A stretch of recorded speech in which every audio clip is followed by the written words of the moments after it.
How to give copyright credit to music on YouTube. Alright, so let's begin with the video. We will delve into the process of crediting music on YouTube. Let's dive right in.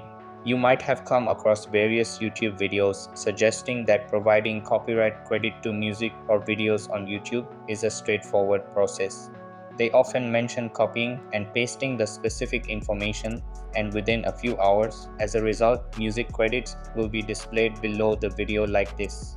As evident from my testing, attempting to credit by copying and pasting information, including artist names, etc., turns out to be entirely ineffective.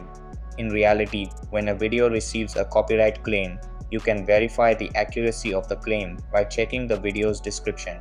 Necessary copyright information is typically provided there. If your intention is to genuinely provide credit, consider adopting a more reliable approach. For instance, linking directly to the original video, if available, can be a more authentic and effective way to acknowledge and credit the content creators. To get those small music credits at the bottom revealing name and artist, you need a copyright strike. That's the scoop, folks. So that's basically how you can give copyright credit to music on YouTube. So that's all for this video. Consider subscribing if you find it helpful, and I'll catch you in the next one. Thanks.